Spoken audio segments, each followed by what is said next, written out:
What's up guys, YST here and welcome back to another Raid Shadow Legends video. I hope everyone's having an amazing day.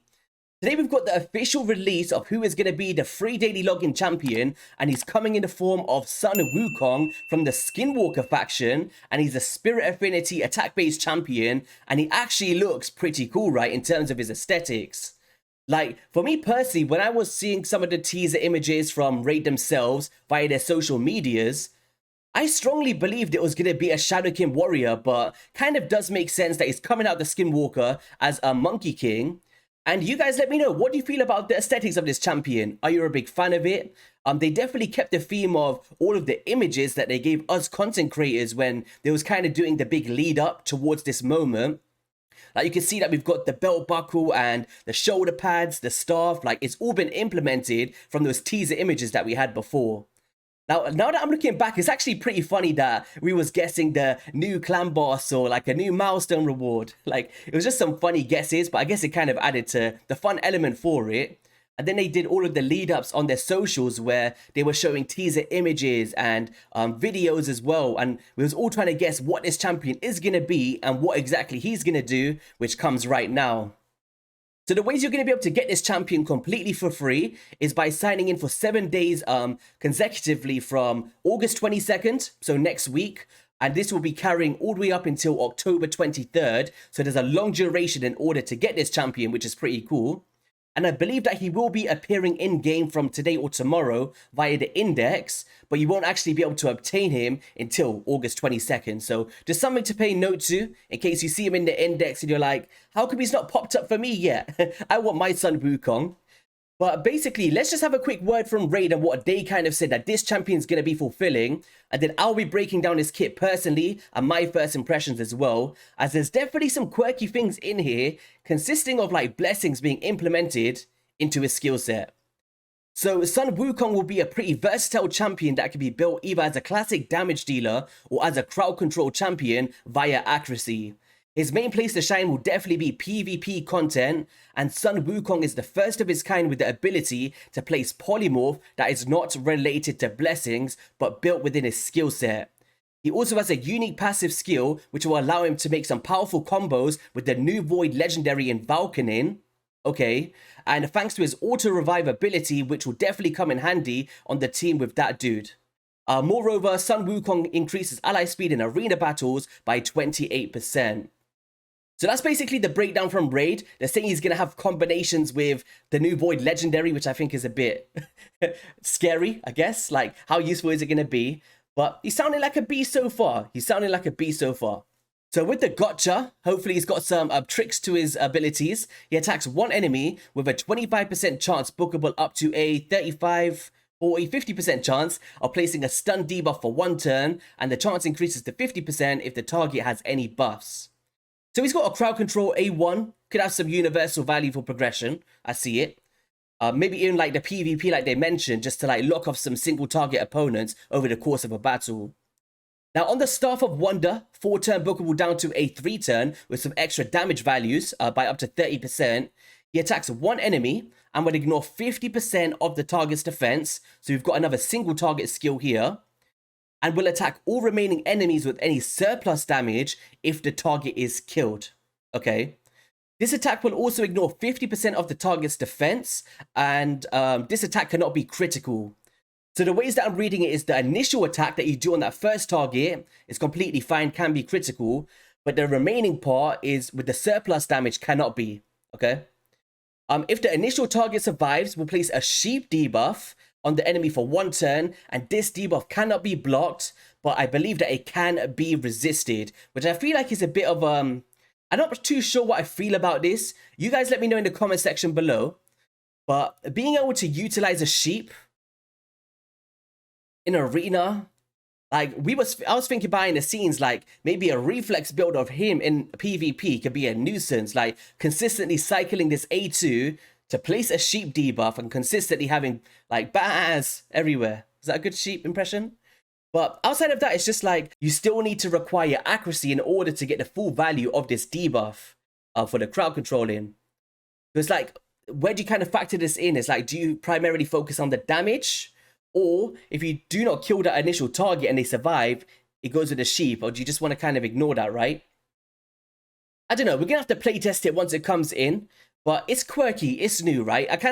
I'm kind of a fan of all these quirky champions, but the sheep being a debuff and not a blessing is something new that we've not seen before. So I'm not sure how much of an impact it's going to have in the grand scheme of things.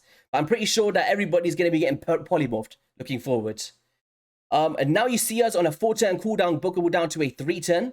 Attacks all enemies, and before attacking will steal all buffs from all enemies, and then places a block buff, debuff on them for 2 turns.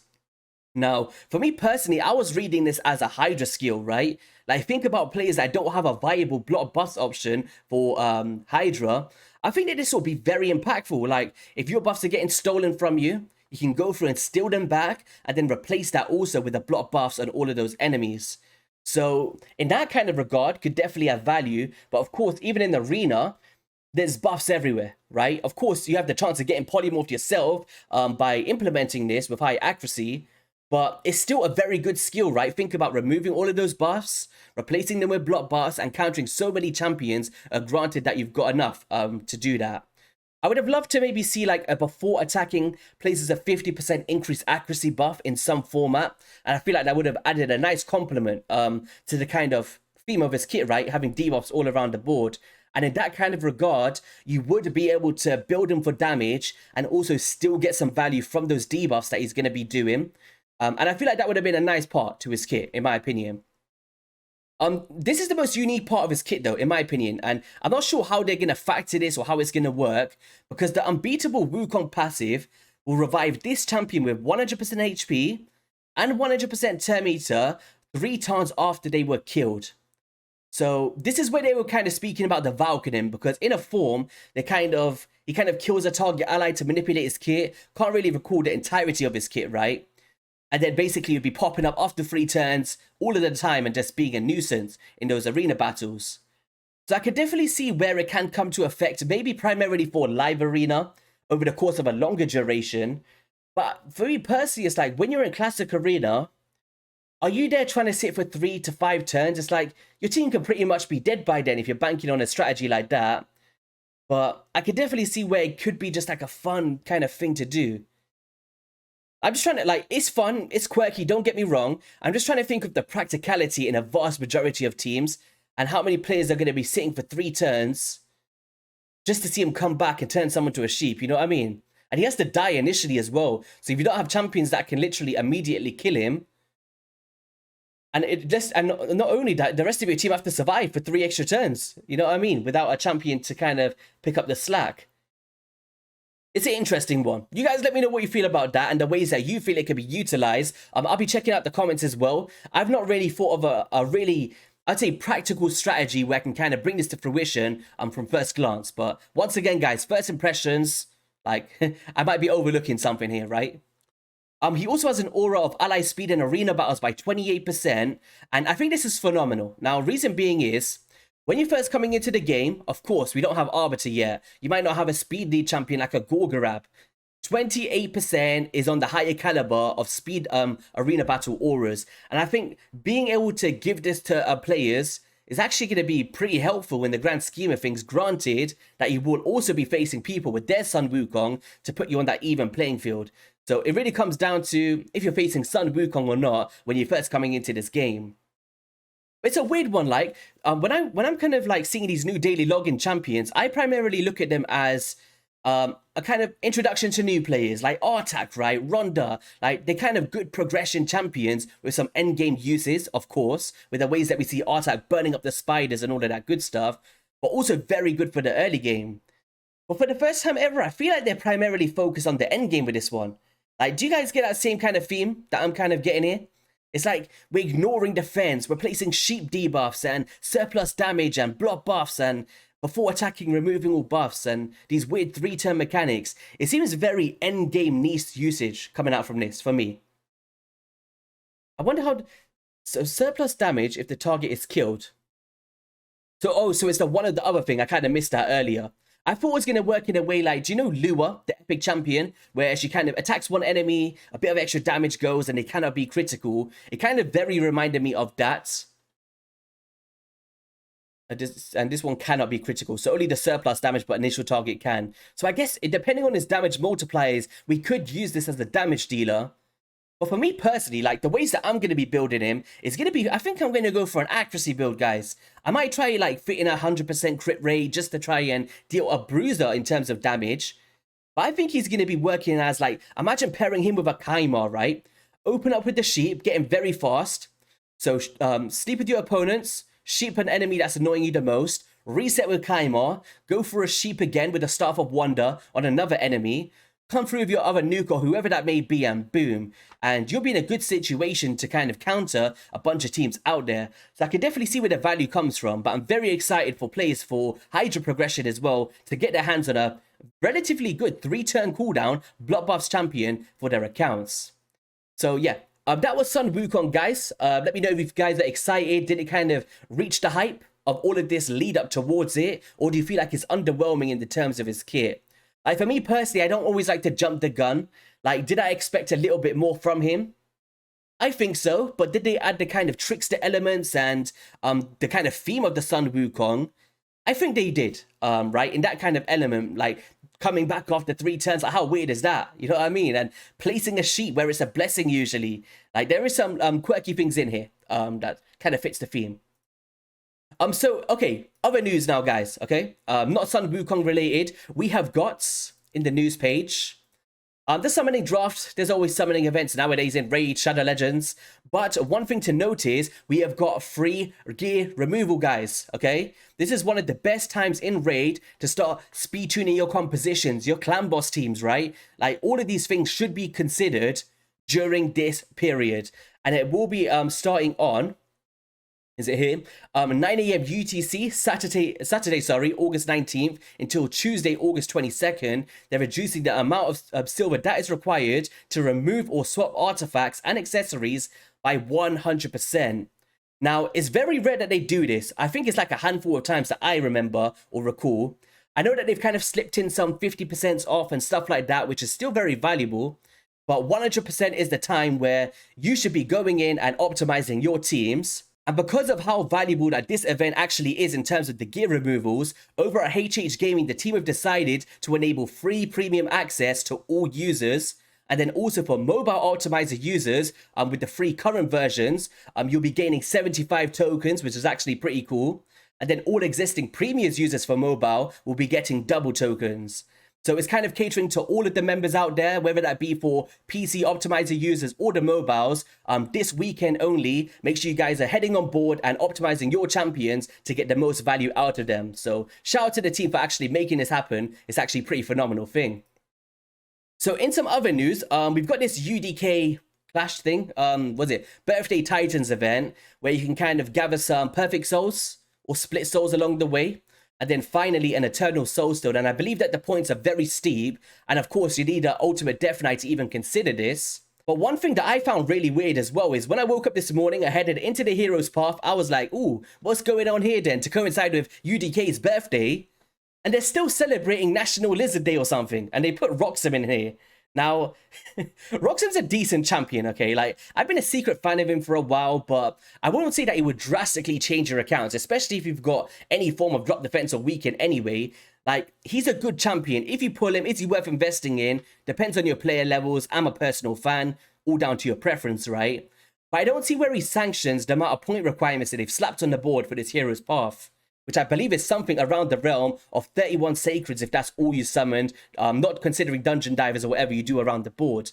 But if you look at it as a pure Sacred cost, like that's steep, man. That's like 11 more than a Missionarchy was, right? And I'm pretty sure many of you guys would prefer a Missionarchy.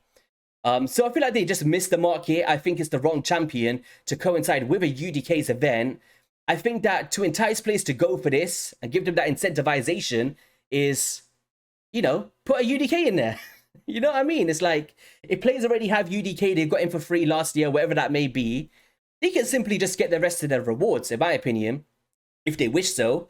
But it just gives them like, oh, I can get my hands on a UDK.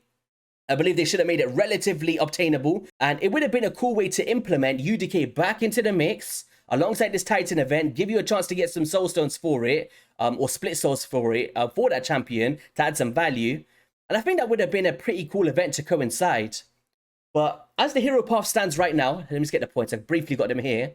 I believe it's something around 13k to get to the first key here. And it's something around 15,000 to go around to this key. And then if you go straight down the middle and kind of miss some of the side rewards, I believe it's down here. Because you do need 2 keys to unlock this second segment by getting these 2. Which is why the intensiveness comes into effect. I believe if you just head down here and miss these 2 as well, including the Roxham, it's something like 114,000 or so. And I believe it's something like 142,000 in total. Something along those lines, which is definitely very intensive, which is where we swoop in here. And it's 4,500 per sacred. And we start dividing that from that total amount. And we're looking at around 30 sacreds plus. So, you know, if you're trying to go for a Roxham, at this cost, I think it's really, really bad. Honestly, like, I wouldn't spend 30 sacreds on any champion in the game. Maybe a Duchess. Would I? Even then, like, who has 30 sacreds? I can't remember the last time I had 30 sacreds, honestly, guys. Because all the fusions that we have, I end up using them for summon rushes. And I don't really have any. And also, guys, we've got the 2x sacreds next week. And if you're trying to splash all of your sacreds on a Roxham, like, you're probably going to get 10 times the Legos from 30 sacreds on a 2x event, right? So, I would be holding off on my shards personally. But that's not to say that there's not some good 10x champions up for grabs. Like, remember, guys, there is Dungeon Divers in here. There is some of these birthday points if you wish to go for them. If you just want to fly through, get a few points, there's no problem. Not going to do anyone any harm, right? I just feel like it's a bit of a bummer not putting a UDK at relatively good points throughout that event. But in terms of 10x champions, like, we have got some pretty cool ones. We've got Krisk, right? That's one to consider. We've got Rush God the Towers, who's good for block damage, but everybody probably got this new fusion, right? I forgot his name. Epic Trunkar, if you went for the fusion for Unkillable. Corvus, big fan of him. Missionaki, big fan of him. Dumitha, Unkillable teams for Clan Boss, and a bunch of champions that I know that many of you guys are really, really like. But in terms of 10x events, it's very hard to proc these. Void Shards, pretty decent from time to time if you're going for a Krisk, but overall, I'm going to be saving my shards. When I say that, but I'm going to summon 2 Void Shards for Krisk. Let's see. I always do this. You know when it's like these 10x events, right? If I've got like 3 or so Sacreds, or Void, sorry, I quickly just go through. Can we get one? No. We didn't get one, it's fine. But these are the kind of things that I like to do. It's like, I got a few, summon it, do a few Dungeon Divers. If we get some points, you know, buy some stuff. Like, let's try to get some of these. Can we get this? There we go. Like, woohoo, I got myself 30 points for this birthday event. Got some energy. You know, I can go celebrate with UDK later. And we'll be good to go. But yeah, guys, on that note, that's going to be all for today's video. Got a bunch of news just thrown into one today. Let me know, guys, if you're excited for this Sun Wukong coming into Raid Shadow Legends. And also, if you're going to be doing these kind of special events for the UDK and the Hero's Path while it's active. I wish you guys an amazing rest of your weekend. Good luck on your summons if you are going for any champions. And I'll catch you all in a video soon. Peace.